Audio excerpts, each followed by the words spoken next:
Thornbridge Manor. The Carlyle family's home for countless generations.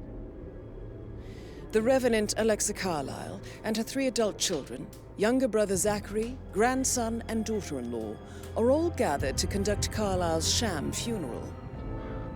Curiously, Carlyle summoned a famous London PI soon after arriving this morning, but his purpose at Thornbridge is yet unclear. Now, the target knows that you're coming, and her guard detail is top-notch.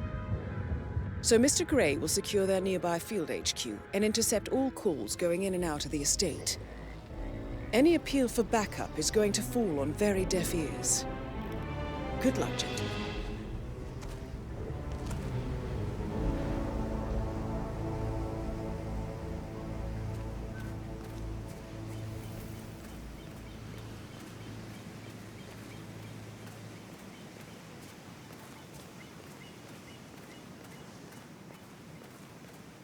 This is a private area, sir.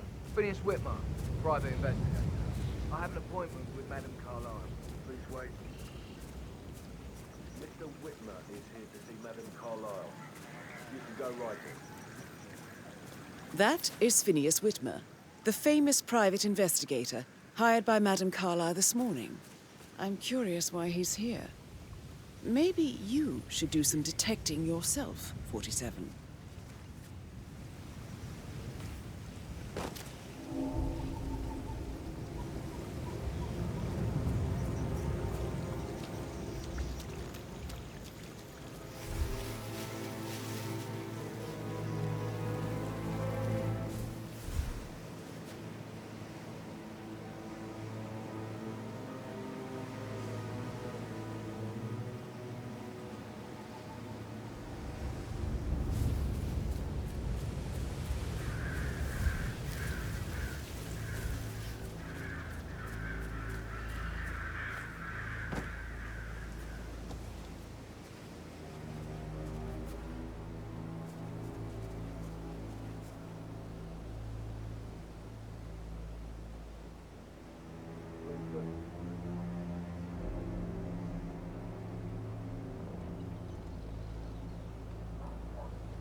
Guarded like this, and I dare say I don't like it at all.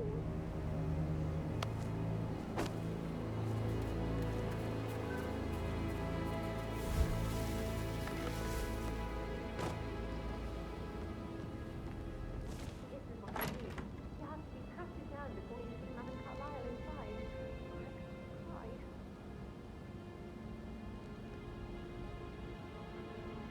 Sir, I just need to check. That's a bit excessive, I think, considering the fact that I spotted no less than 2 routes to get inside the house unseen. We know what we're doing, sir. Don't worry about that.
Mr. Whitmer, thank you for coming on such short notice. A great tragedy has fallen upon us, and I need a quick resolution, handled with absolute discretion. Results and discretion are my speciality. Very well. I suppose you will want to start at the crime scene. In my experience, a thorough examination of a potential crime scene is half the job done. Good. Fernsby will take over from here. I am Mr. Fernsby, the butler. Madam Carlyle has asked me to assist you in any way possible. Mr. Whitmer, I understand that you've traveled from London. Would you care for some refreshments? Or do you prefer to go straight to Mr. Zachary's sleeping quarters? I prefer to get started. As you wish. If you'll follow me, sir. Yeah, hey, bro.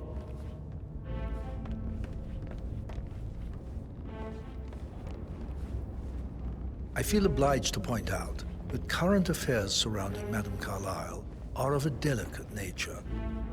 You may be familiar with the recent announcement of her death. You will probably learn that a staged funeral is scheduled to take place tomorrow. Madame's children were not informed until this morning that their mother was in fact not dead at all. So please bear with them if they seem affected by the rather unusual situation. I trust I do not need to remind you that there will be consequences if word gets out that Madame Carlyle is still alive. I'll consider her dead when I leave. Before you inspect the crime scene, I will tell you this. The case concerns the death of Mr. Zachary, Madame Carlyle's younger brother. He was found dead in his bed this morning. The door was locked from the inside, and a suicide letter was found in his room. However, Madame Carlyle suspects foul play and will not accept that he took his own life. I've prepared some information for you, so please do come and see me when you've finished your investigation of the crime scene. This is Mr. Zachary's room, to my right.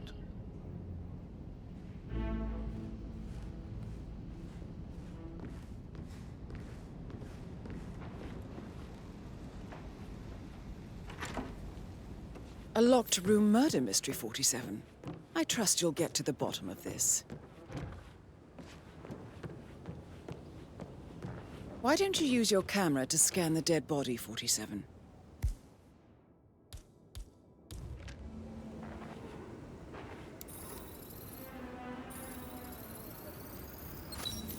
Throat markings indicate a rare, short-lived plant poison killed him.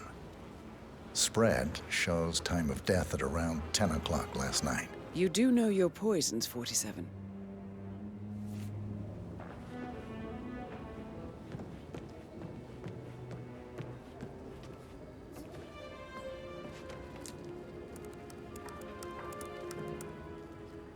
Zachary was shopping for new Wellingtons last night. Not exactly what you would expect from someone suicidal. Zachary's suicide note. Also, a sample of handwriting. It could be relevant to compare to other samples to establish its authenticity.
A hidden door.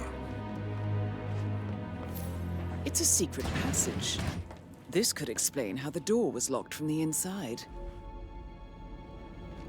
A photocopy of the floor plans. Somebody's been researching the secret ins and outs of Thornbridge Manor. I believe you've done a thorough search of the crime scene, 47.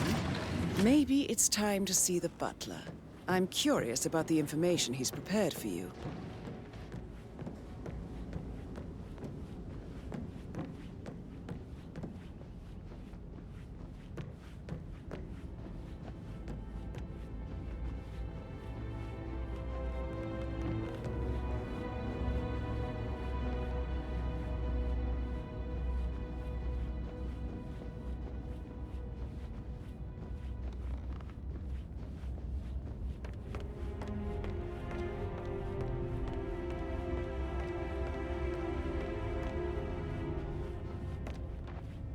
Mr. Fernsby, I'm done with the crime scene. Did you establish a time of death? Zachary died around 10 o'clock last night. Well, that means the staff were off duty.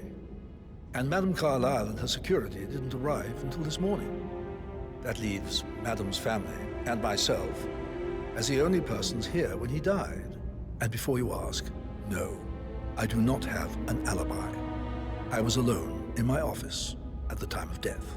Here's the material that I prepared for you. It's a list of the possible suspects and their quarters. Hopefully that will help you keep track of your findings. Please come and see me when you've solved the case, and I will take you to Madame Carlyle.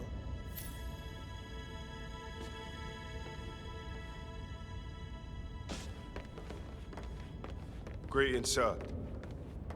So how does one solve a murder mystery, 47? Motive, means, and opportunity, I believe. May I suggest you ask the suspects for alibis? Or perhaps do you prefer searching the manor for clues first?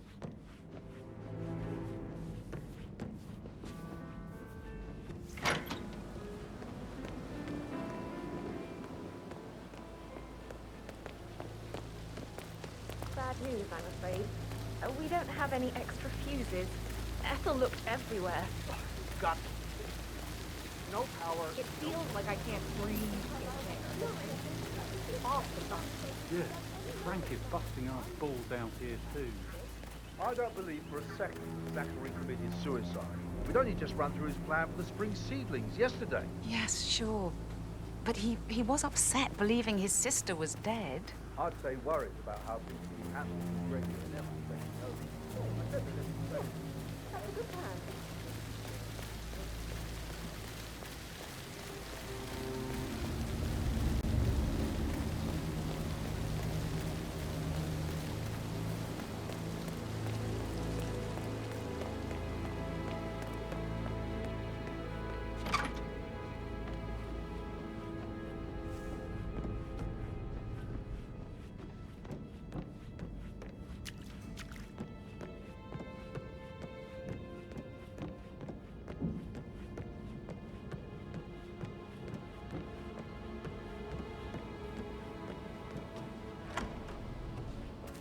That is the door to Mr. Fernsby's office.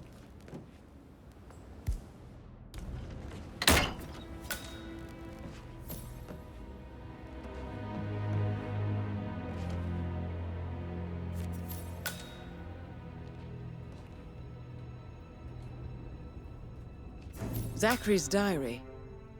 This is big. He was about to confess to the world that he and Alexa murdered their older brother Montgomery 46 years ago. And apparently, Mr. Fernsby helped make the murder look like an accident. And 47, the handwriting doesn't match the suicide letter in his room, proving he didn't write it himself.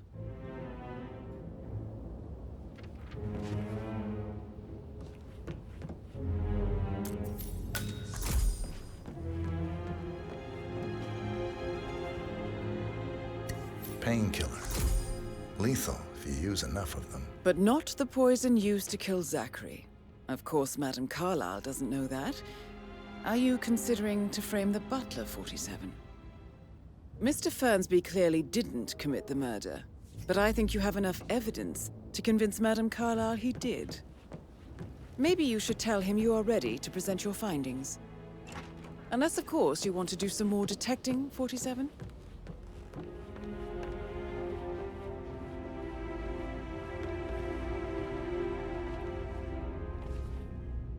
I'm ready to present my conclusion to Madame Carlyle. Very well. If you'll follow me, sir.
How are you today, sir?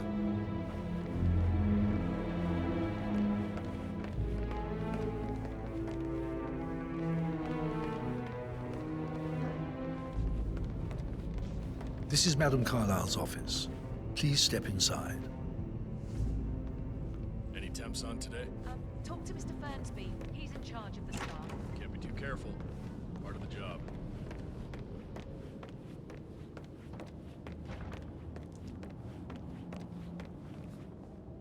So, Mr. Whitmer, you've reached a conclusion. Take a seat. Please, go ahead.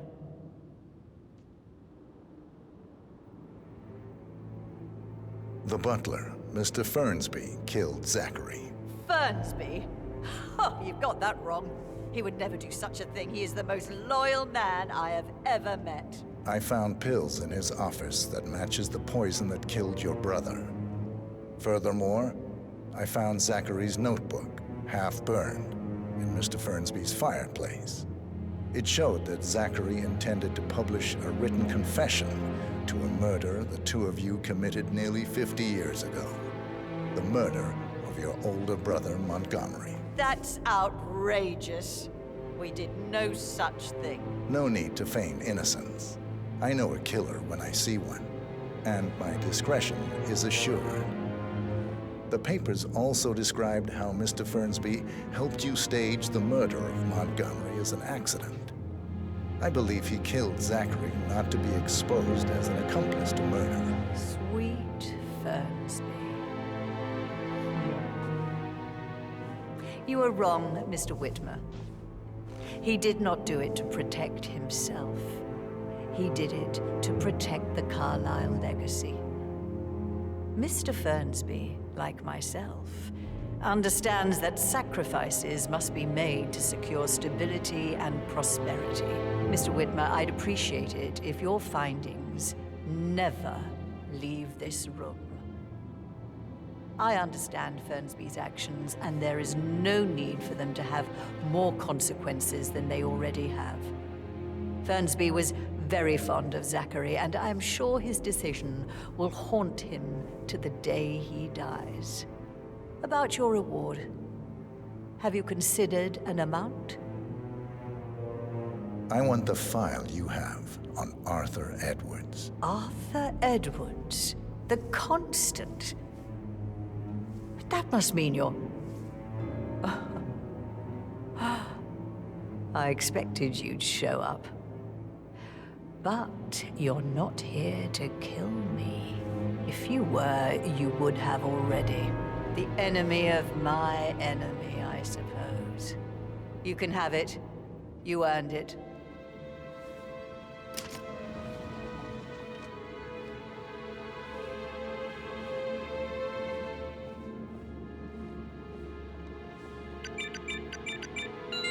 The file you want is in the safe. Good hunting. I need some privacy. Thank you.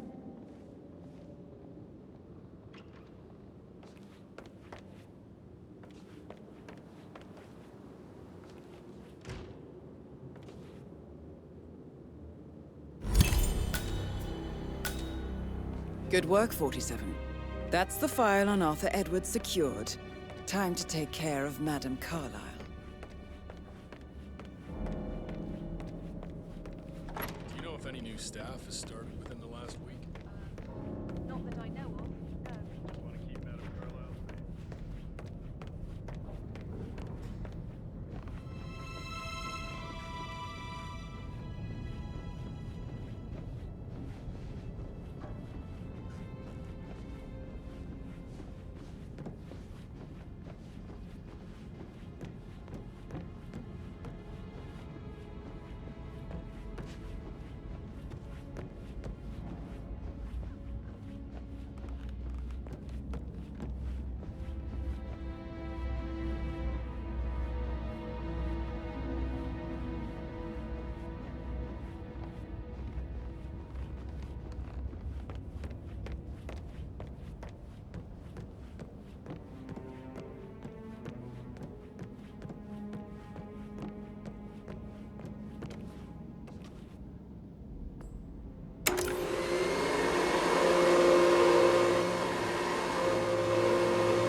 Right, let's get started. I want to keep this short. I know you have a lot of questions. Some I will answer now. The rest will have to wait.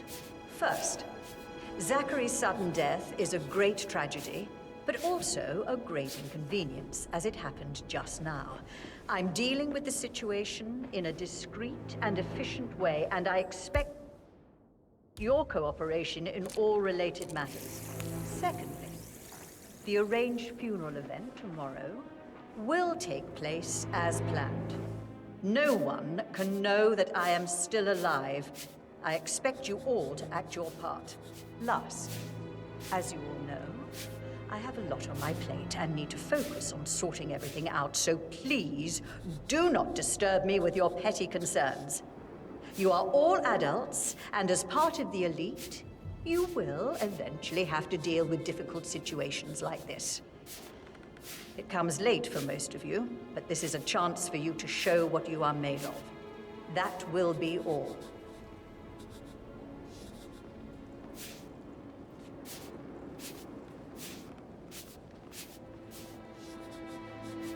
What an exit. Both bags got style. Show what you're made of. Edward, this is your chance. Oh God, I have to finish that eulogy.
My perfect mother.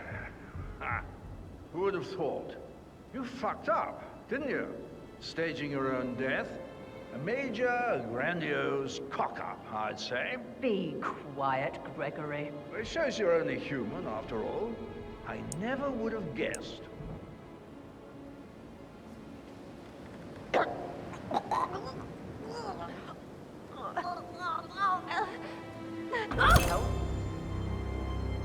Their command? Mission complete. Well done, 47.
47. They're everywhere. Go, get out! It's the Constantine. Shit!